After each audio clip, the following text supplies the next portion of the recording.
Welcome, first year students. Our subject is English and Communication Skill, and our chapter is second poem, Stopping by Woods on a Snowy Evening. It's fifth part, यानी कि 4 part हम इसके कर चुके हैं। Main idea कर चुके हैं, पैराग्राफ कर चुके हैं, क्वेश्चन कर चुके हैं। आज हम लास्ट पैराग्राफ करेंगे। इसका रेफरेंस, इसके क्वेश्चंस और मीनिंग आपको पहले बता दिए। Okay, by your books, open it and read it carefully so that you may understand all the point carefully. Listen please. Stopping by woods on a snowy evening. इसमें जो भी paragraph हमने किए हैं, जितने भी पैराग्राफ किए हैं, उनके क्वेश्चंस आपने लर्न करने हैं और रेफरेंस टू दी कॉन्टेक्स्ट जो होता है, जो उस पैराग्राफ में से क्वेश्चंस निकलते हैं, आंसर निकलते हैं। कुछ लाइनें मैंने आपको लिखवाई थी कल भी, उन लाइनों को पक्का याद कर लीजिए और ये सारे ही रेफरेंस में काम आ जाएंगे। जो पैराग्राफ के क्वेश्चन के आंसर होंगे, उन सारे आंसर को इकट्ठा कर देना, तो आपकी एक्सप्लेनेशन बन जाएगी उस पैराग्राफ की। Okay, today we will do last paragraph of this poem that is very very important. It will come in your first session. Okay, देखिए ध्यान से, अपनी बुक्स में से देखिए, बुक्स खोलो, उसमें देखो, इसमें लिखा है द वुड्स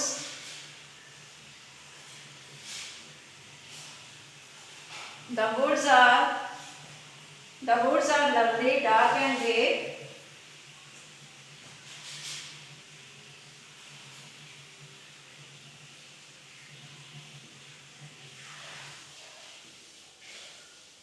देख लो अपनी बुक्स में से. बट आई हैव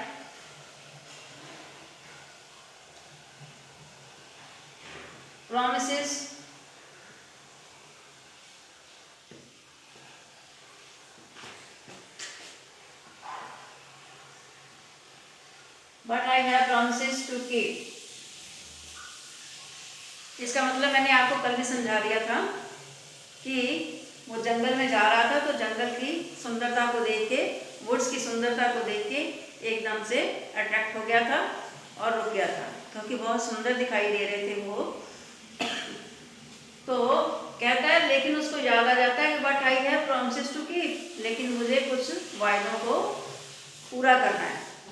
कुछ वायदे जो किए हुए हैं या जिस डेस्टिनेशन पे उसने पहुंचना है, उसको अभी पूरा करना है. इसलिए वो कहता है but I have promises to keep and miles to go before I sleep. And miles to go before I sleep.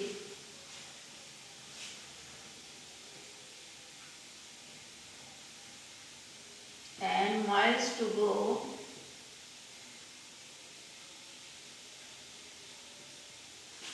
before I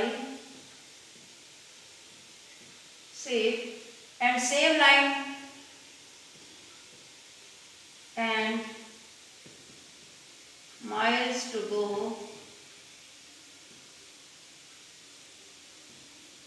before I sleep. Okay, अब मैंने आपको पहले बताया कि ये 4 लाइन, जो 4 लाइन्स हैं, ये पंडित नेहरू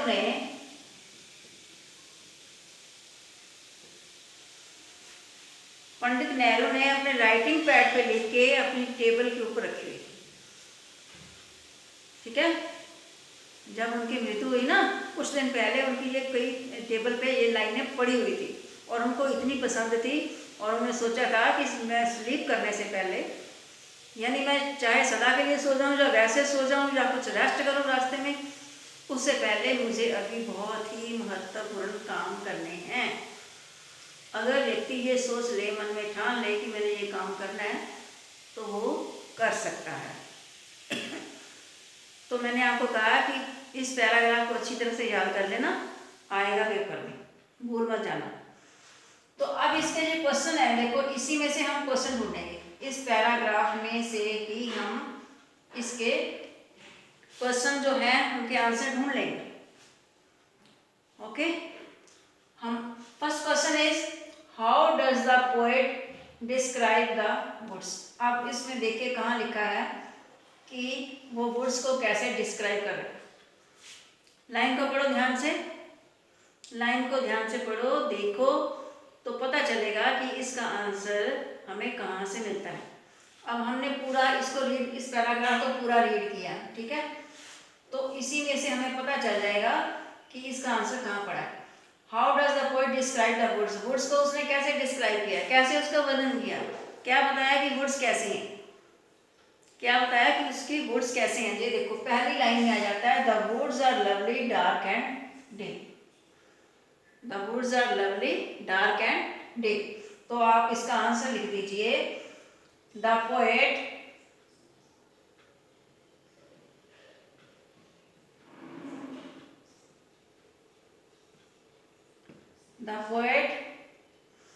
डिस्क्राइब्स, किसको डिस्क्राइब करता है। अब देखो डज लगा यहाँ पे और फर्स्ट फॉर्म के साथ ऐसे नहीं लगाया। जब हम उसका आंसर लिखेंगे हमने डज काट दिया क्योंकि प्रेजेंट इंडेफिनिट टेंस है, तो हम डिस्क्राइब के साथ लगाएंगे, एस लगाएंगे। द पोएट डिस्क्राइब्स किसके बारे में, द वुड्स।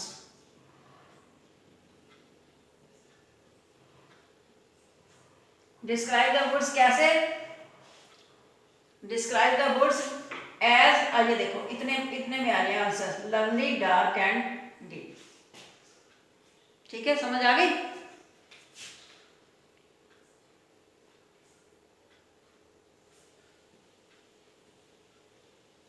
लवली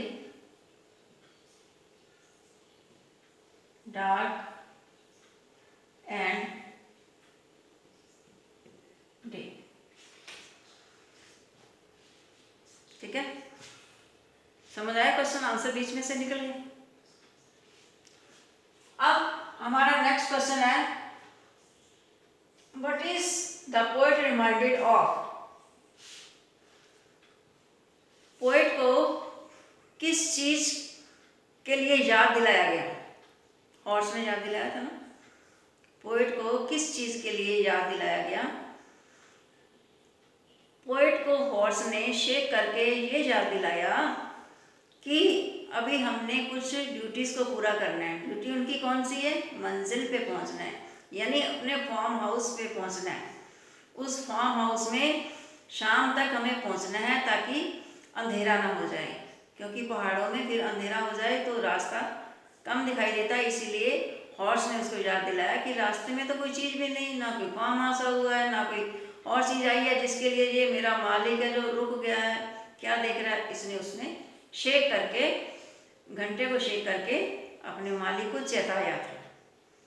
तो इसका मतलब क्या हो गया कि उसकी कोई ड्यूटी थी, जो उसका कोई कर्तव्य था, जो उसने अभी पूरा करना था, जिसके लिए उसको याद कराया गया। क्वेश्चन ये कहता है what is the poet reminded of, what is the poet reminded of. तो क्या है, what I have promises to keep. I have promise यानी कुछ प्रॉमिस को पूरा करना है, यानी कुछ ड्यूटी को पूरा करना है। तो आप इसमें लिख दीजिए, इसमें से देखो ये क्वेश्चन है हमारा, what is the poet reminded of. यहां से आप क्वेश्चन ले लीजिए, the poet is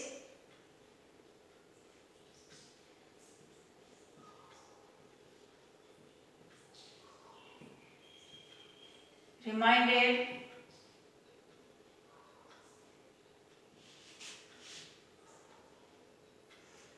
the poet is reminded of his duties. The poet is reminded of his duties that are yet to be fulfilled, जो कि अभी पूरी करनी है। ठीक है, उसको अपने कर्तव्यों के प्रति सचेत किया गया, बताया गया कि तुमने अभी कुछ कर्तव्यों को पूरा करना है और इन कर्तव्यों को पूरा कर लो। तो ये लाइन भी हमें बीच में से आंसर उसमें से पैराग्राफ में से ही निकाली। ठीक है, समझ आ गया?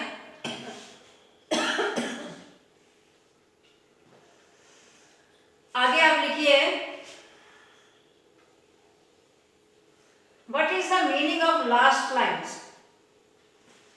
लास्ट जो लाइनें हैं, ये 2 लाइन्स हैं, एक जैसी हैं। ठीक है, ये जो 2 लाइनें हैं, इनका मीनिंग क्या है? हमने पूछा इनका मीनिंग क्या, मतलब क्या? तो क्वेश्चन है what is the meaning of last lines. इसमें हम लिखेंगे the poet says that before he gets tired, यानी स्लीप का मतलब सोना भी होता है, स्लीप का मतलब सदा के लिए सोना भी यहाँ आएगा, स्लीप का मतलब रेस्ट भी आएगा। 3 इसके यहाँ मतलब भाव निकलते हैं। इसमें उसने कहा है the poet says that before he gets tired and sleeps on the way, ताकि रास्ते में कहीं सो ना जाए, रुक तो गया, on the way he must reach his home। कहाँ पहुंच रहा था? होम। कहाँ पहुंच रहा था उन्हें? अपने घर पहुंचना था, अपने फार्म हाउस पहुंचना था शाम तक। तो इसीलिए कहते हैं बिफोर ही गेट्स टायर्ड और before he sleeps on the way he must reach his home. आई समझ? तो ये थोड़ी लाइन लंबी है, इसको शॉर्ट करके आप इसको याद कर सकते हो। क्या आ जाएगा? The poet says that before he gets tired and sleeps on the वे।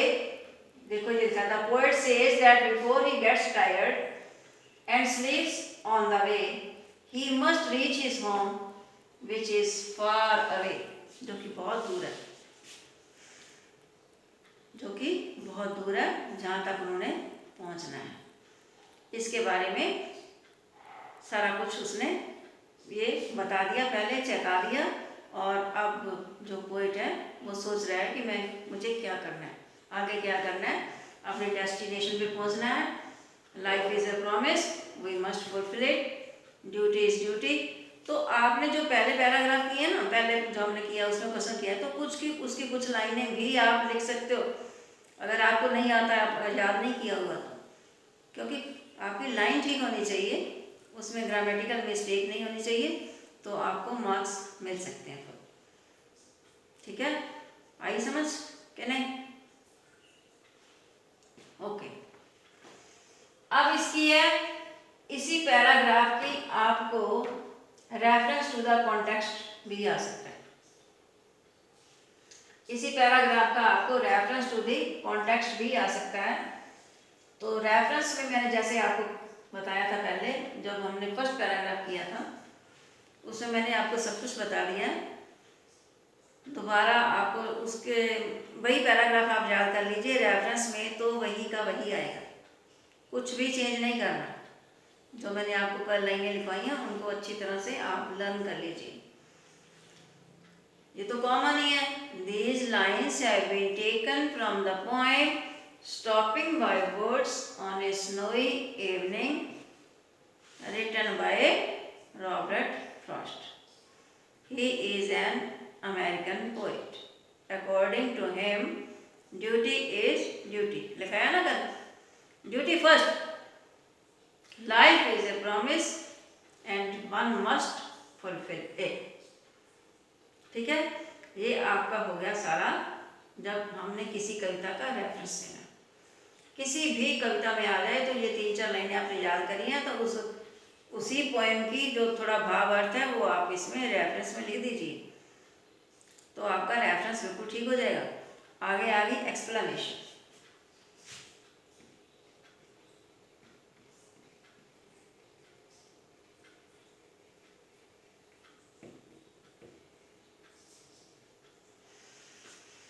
अब एक्सप्लेनेशन में देखो, इसी पैराग्राफ की हमने एक्सप्लेनेशन लेनी। ठीक है,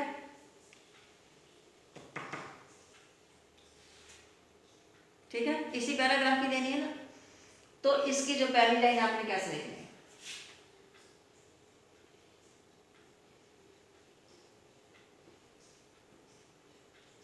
in these lines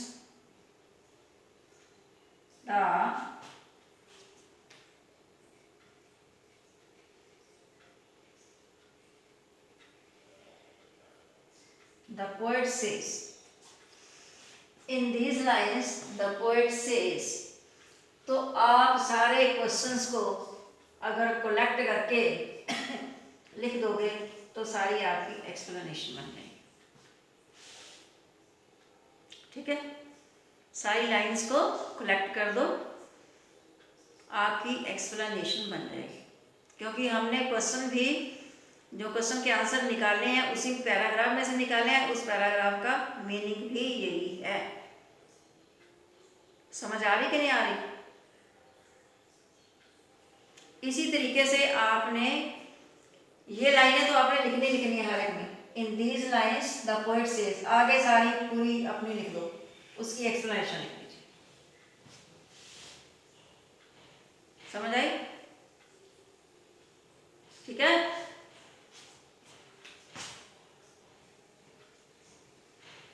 says that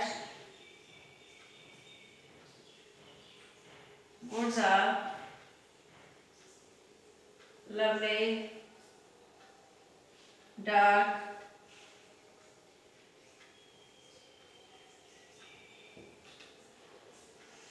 in these lines the poet says that woods are lovely, dark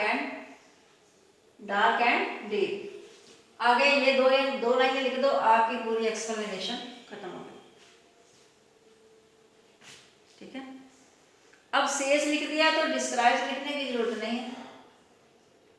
in this line the poet says, ये मैंने आपको बताया कि ये कॉमन है, ये लाइन कॉमन है, ऐसे आपने लिखना है। क्योंकि एक्सप्लेनेशन बताओगे, जब उसकी व्याख्या करोगे तो लिखोगे ना, इन लाइनों में कवि ये कहता है कि, जैसे कि आप हिंदी या पंजाबी में लिखते हो, इन लाइन्स में कवि ये कहता है कि, इसका मतलब ये है। ठीक है, बाकी ये दो लाइनें आप उतार दीजिए तो आपके पूरे पैराग्राफ की ये एक्सप्लेनेशन बन गई। ये आपको पेपर में आएगा, मैंने आपको बता दिया, अवश्य आएगा। और आपका जो फर्स्ट चैप्टर है, ये हमारी पोएम है सेकंड नंबर की। पोएम कौन सी है? सेकंड नंबर वाली पोएम है। ये छोटी पोएम थी, इसलिए मैंने आपको पहले करवाई है, क्योंकि फर्स्ट सेशन में आएगी। एक पोएम आएगी और एक जो हमारा फर्स्ट चैप्टर है, गॉड लिव्स इन द पंच, वो आपको पेपर में आएगा। मैंने आपको बार बार बताया, जहाँ पे वो लिखा होता है ना लेसन नंबर 6 और 7, लेसन नंबर 6 नहीं 7 ना, वो लेक्चर हमारा जो चल रहा है ना, क्योंकि हमने लेसन जो दिए हैं आपको, इतना नंबर पहुँच गया। तो आप ये सोचो, जो चैप्टर है गॉड लिव्स इन द पंच, वो तो अभी फर्स्ट ही है।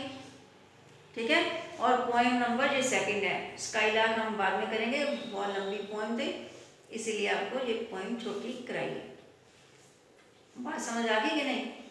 अब इन सारे क्वेश्चंस को आपने लर्न करना है, अच्छे से पढ़ना है, मेन आइडिया पढ़ना है। मेन आइडिया भी आपको आएगा, और अलागू का करैक्टर है, जुम्मन का करैक्टर है, थीम ऑफ द स्टोरी है, टाइटल ऑफ द स्टोरी है, ये सब हम कर चुके हैं। समरी जो उसकी कर चुके हैं, गॉड लिव्स इन द पंच, ये आपको कोई भी क्वेश्चन इसमें से आ सकता है। और बाकी एक्सरसाइज के आंसर आपके सारे बीच में दिए हुए हैं, आप पढ़ लीजिए, उसको पढ़ लेना और सारा कवर कर लेना, मीनिंग भी देख लेना। ठीक है, ठीक है, समझ आ रही कि नहीं? तो इसके बाद हम नेक्स्ट चैप्टर शुरू करेंगे, गिफ्ट ऑफ द मैग शुरू करेंगे। वो अभी इसको अच्छी तरह से लर्न कर लीजिए। और एक आपका प्रैक्टिकल हो चुका है, इंट्रोडक्शन वाला प्रैक्टिकल, उसमें वो प्रैक्टिकल की कॉपी आपने अलग बनानी है। उसकी कॉपी आपको मिल जाएगी, एक पेज प्लेन होगा, एक पेज पे लाइंस होती हैं। वहाँ आप प्रैक्टिकल नंबर 1 बुक्स में आप दिए हैं, लास्ट पेज पे प्रैक्टिकल दिए हुए हैं।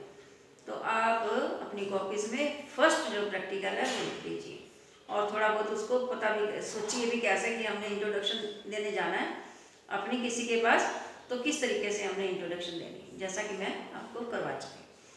और आपने कॉपीज भी बनानी है जिसमें आपका first chapter God lives in the panch के इसके छोटे और बड़े क्वेश्चन लिखने हैं। बड़े क्वेश्चन 4 ही हैं, 4 मैंने बताए हैं, बुक्स में शायद 6 दिए हैं, तो 4 मैंने जो अभी करवाए हैं वही आपने लिखने हैं। आप लोग को थोड़ा शॉर्ट कर सकते हो, ठीक है। छोटे क्वेश्चन सारे लिखने हैं, ठीक है, समझ आ गई। तो एक पोएम हो चुकी है, तो इस पोएम के बारे में आपने सारा क्वेश्चंस लिखने हैं। और ये पैराग्राफ जो हमने किए हैं एक्सप्लेनेशन वाले, ये करने का रेफरेंस टू दी कॉन्टेक्स्ट होना चाहिए, ठीक है, समझ आ गई। तो ये सारी चीज़ें आप तैयार करके रखो, क्योंकि फर्स्ट सेशन जो होंगे वो एक दिन में ही पेपर होता है, 1 घंटे का पेपर होता है, और पूरी तरह तैयारी रखिए, ठीक है। Okay students, we will meet again